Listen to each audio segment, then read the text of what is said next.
Goeiemôre, Radio Fynbos luisteraars.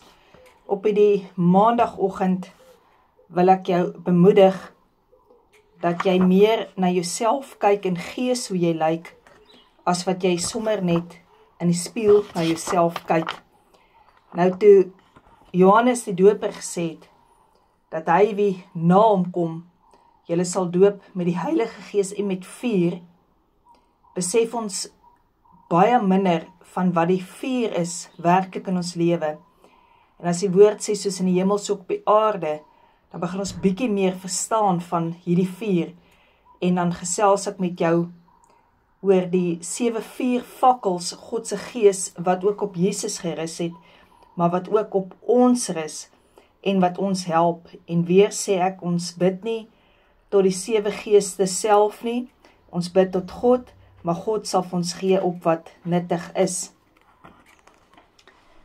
Ja, dan is ons by die gedeelte waar ons kyk na die Gees van God wat op ons rus. Ons kyk na die Gees van wysheid. Ons het gekyk na die Gees van verstand. Ons het gekyk na die Gees van raad.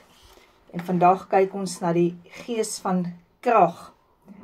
Nou die Gees van krag gee ons dan die openbaring van wie ons is as kind van God.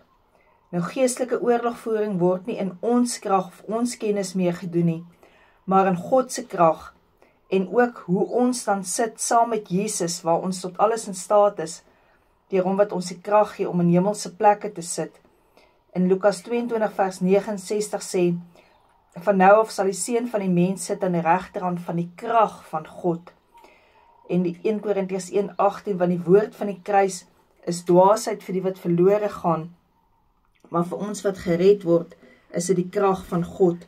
Die Gees van God se krag leer ons watter krag daar in die kruisiging was, wat Jesus vir ons aan daardie kruis gehang het, en dat ons nie net as ons 'n kruisie dra, dit sal dra vir die simboliek nie, maar dat ons baie duidelik daarachter ook sal weet, wanneer ons kommunion gebruik, wat 'n krag daarin is.